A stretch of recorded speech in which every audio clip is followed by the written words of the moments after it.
Hello students, welcome to Durvika classes. और हम पढ़ रहे थे क्लास 9th का topic exponents of real number. मैं आपको आर डी शर्मा बुक के अनसॉल्व क्वेश्चंस करा रही थी और अनसॉल्व क्वेश्चन का लेवल 1 ऑलरेडी हम कंप्लीट कर चुके हैं, क्वेश्चन नंबर 7 तक। आज हम आएंगे लेवल 2 पे, क्वेश्चन नंबर 8 से स्टार्ट करेंगे। उससे पहले मैं आपको एक चीज़ बताना चाहती हूँ कि आर डी शर्मा जो बुक है उसका जो चैप्टर नंबर 1 है नंबर सिस्टम, चैप्टर नंबर 2 है क्या नाम है exponents of real number, and chapter number 3 है पॉलिनोमियल्स। ये सभी तीनों चैप्टर जो हैं ये एनसीईआरटी बुक का जो चैप्टर नंबर 1 है उसमें कवर होते हैं, ठीक है ना। क्योंकि थोड़ा सा डिटेल्ड वे में आर डी शर्मा मैं आपको ये सारे चैप्टर्स अलग अलग तरीके से पढ़ा रखे हैं, अलग अलग चैप्टर्स के फॉर्म में पढ़ा रखे हैं। बट यदि हम एनसीईआरटी की बात करें, एनसीईआरटी बुक की बात करें, तो ये तीनों ही चैप्टर नंबर 1 में कवर होते हैं, ठीक है ना। तो थोड़ा सा यहाँ पे हम डिटेल वे में स्टडी कर रहे हैं। तो ये आर डी शर्मा बुक का चैप्टर नंबर 2 है एक्सपोनेंट्स ऑफ रियल नंबर, ठीक है ना। इसका लेवल 2 है ये। और क्वेश्चन नंबर 8 बोलता है कि solve the following question for x. हमें क्या करना है, इक्वेशंस के साथ में एक्स की वैल्यू निकालनी है इन इक्वेशंस को सॉल्व करके। अब अभी तक हमने जितने भी क्वेश्चंस किए हैं एक्सपोनेंट्स ऑफ रियल नंबर्स के, वो थोड़े से डिफरेंट पैटर्न ऑफ क्वेश्चन थे, और ये वाले जो क्वेश्चन थे थोड़े से डिफरेंट पैटर्न है। तो प्लीज़ ध्यान से देखिए। क्वेश्चन है 7 raised to 2x + 3 = 1, राइट। अब हमने एक प्रॉपर्टी पढ़ी थी a⁻0, ठीक है ना। वो क्या होता है, ऑलवेज 1 होता है। किसी भी रियल नंबर का अगर पावर 0 है तो वो हमेशा किसके बराबर होता है, 1 के बराबर होता है। ये हम लोग ऑलरेडी पढ़ चुके हैं, ठीक है।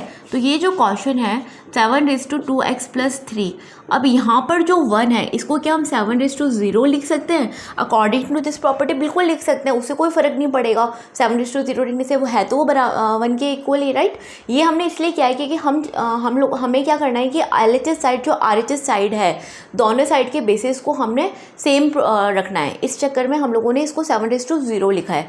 उसके बाद क्या हो गया, हमारे दोनों साइड के जो बेसिस है वो क्या हो गए, 7 हो गए। इधर भी बेस हो गया 7। तो जब आपके दोनों साइड के left hand side and right hand side के जो बेसिस अगर सेम होते हैं तो हम जो हमारे एक्सपोनेंट्स है वो भी क्या हो जाते हैं, इक्वल हो जाते हैं, राइट। तो इसके अकॉर्डिंग अब हमारा एक्सपोनेंट 2x + 3 जो है वो =0 हो जाएगा, राइट। अब इसको जब हम इक्वेशन को सॉल्व करेंगे तो 2x इधर रह जाएगा और राइट हैंड साइड में ये 3 जो है ये माइनस हो जाएगा। तो 0 - 3 वो क्या हो जाएगा, -3 हो जाएगा। अब x क्या हो जाएगा, -3। इस 2 को इधर लाके हम डिवाइड कर देंगे, -3/2। तो हमें x की वैल्यू निकालनी थी, वो आई है -3/2, राइट। आगे बढ़ते हैं। अब हमारा सेकंड क्वेश्चन है 2x + 1 = 4 raised to x - 3, right. अब हम देख रहे हैं कि एक तरफ बेस क्या है, 2 है, दूसरी तरफ बेस क्या है, 4 है। तो कोशिश हमें करनी कि दोनों बेसिस को सेम करना है, राइट। अभी जो 4 है इसको हम 2 का स्क्वायर भी लिख सकते हैं, राइट, उससे कोई फ़र्क पड़ेगा नहीं। अब चल पहले ही कर देते हैं हम। तो 2 raised to x + 1 हो जाएगा, ये हो जाएगा 2² whole raised to x - 3। अब हमने एक प्रॉपर्टी पढ़ी थी a⁻m whole raised to n। तो हम क्या करते थे, a⁻m n करते थे, दोनों एक्सपोनेंट्स को मल्टीप्लाई कर देते थे। तो सेम इस वाले राइट हैंड साइड में हमारे पास क्या है, 2 whole raised to x - 3। दो पावर हो गई हैं तो दोनों को हम क्या कर देंगे, मल्टीप्लाई कर देंगे अकॉर्डिंग टू दिस प्रॉपर्टी, ठीक है ना। तो ये हो जाएगा 2 raised to x + 1।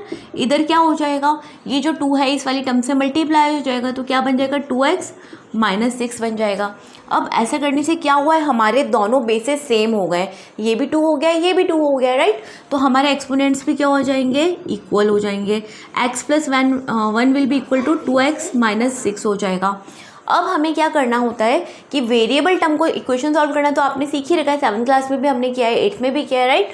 तो हम क्या करेंगे, वेरिएबल टर्म्स को इधर ले आएंगे। तो जब वेरिएबल टर्म्स को आप लाएंगे इधर, हम क्या करेंगे, -6 को जब इधर लाएंगे तो ये 1 + 6 हो जाएगा, और ये हो गया 2x, और इस वाले x को उधर ले जाएंगे तो ये x क्या हो जाएगा, -x हो जाएगा, राइट। 1 + 6 क्या है, 7 हो गया, राइट। और 2x - x क्या हो गया, x हो गया। तो अल्टीमेटली हमारी x की वैल्यू क्या आई है, 7 आई है, ठीक है। आ रहे समझ में। तो अल्टीमेटली हमें क्या करना था, दोनों साइड के बेसिस को इक्वल करना था ताकि हम एक्सपोनेंट्स को इक्वल ठहरा सकें, ठीक है ना। तो ये हो गया हमारा पार्ट 1। पार्ट 2 अब आगे बढ़ते हैं हम लोग।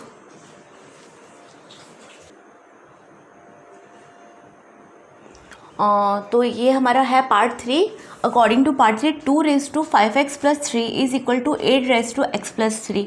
अगेन इधर हमारा बेस क्या है 2 है, इधर हमारा बेस क्या है 8 है, तो हम कोशिश करेंगे कि हमारे दोनों बेसेस सेम हो जाएं।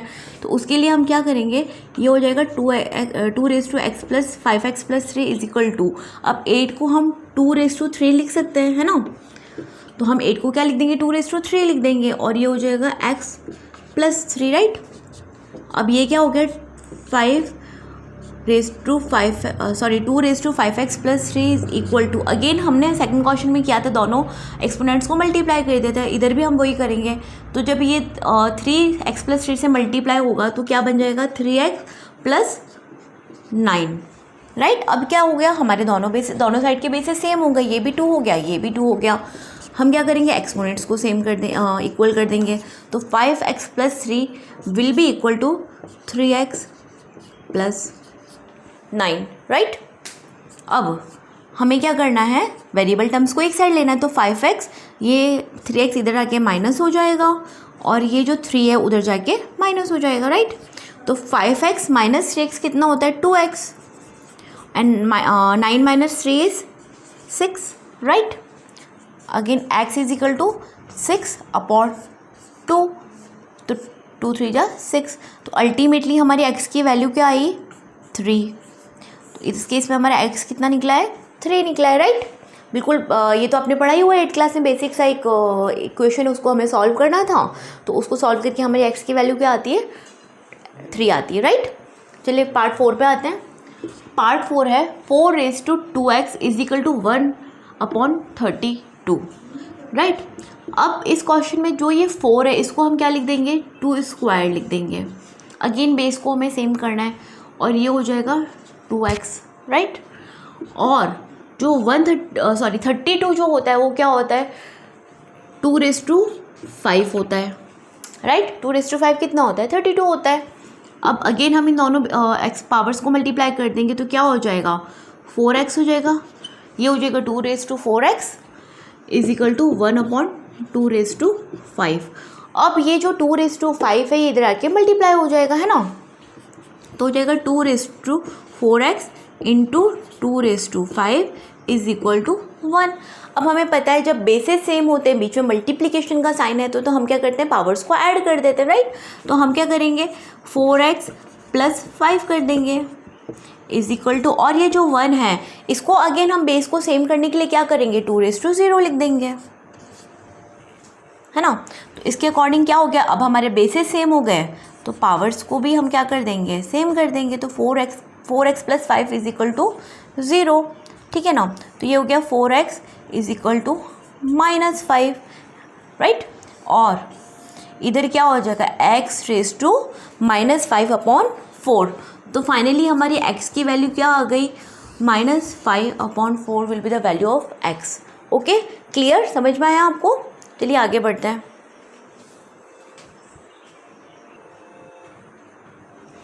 अब आते हैं पार्ट 5 पे। पार्ट 5 है थोड़ा सा ट्रिकी क्वेश्चन है, ध्यान से देखिएगा।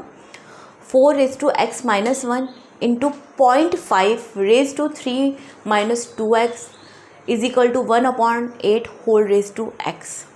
ठीक है।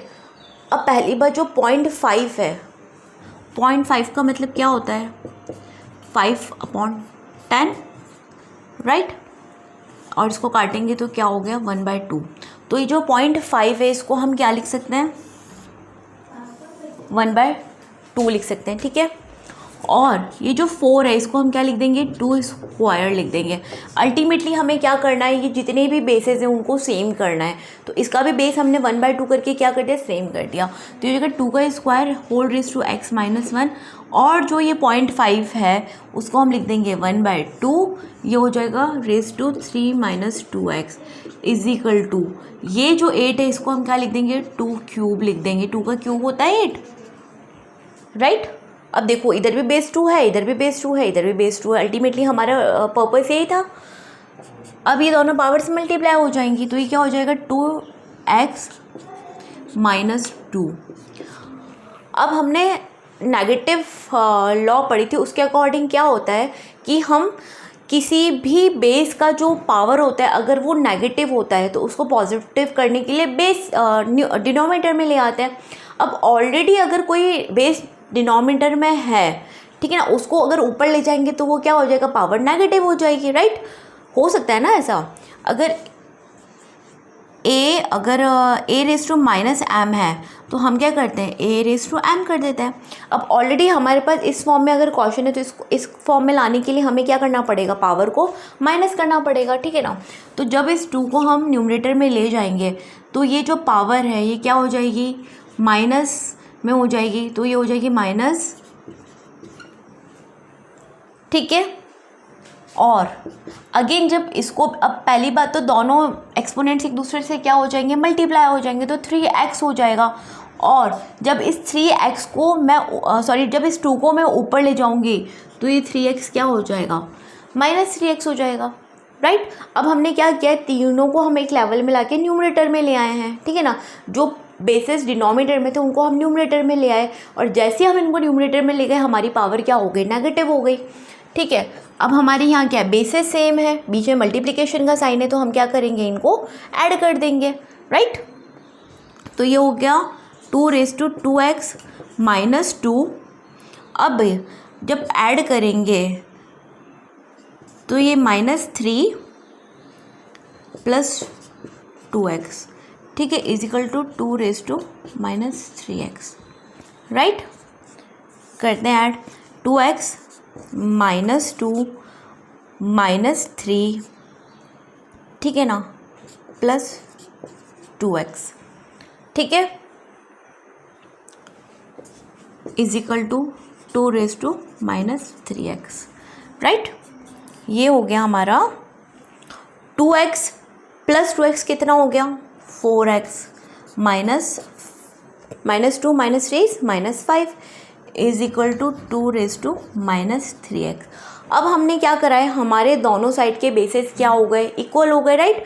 दोनों इधर भी 2 हो गया, इधर भी 2 हो गया, तो अब हम क्या कर सकते हैं, पावर्स को भी इक्वल रख सकते हैं, ठीक है। तो जब हम इधर करेंगे तो पावर्स क्या हो जाएंगी, 4x -5 will be equal to -3x, right. अब ये हो गया 4x, अभी जब 3x को इधर ले आएंगे तो ये क्या हो जाएगा, +3x हो जाएगा, और ये -5 राइट हैंड साइड में जाके +5 हो जाएगा, गॉट इट।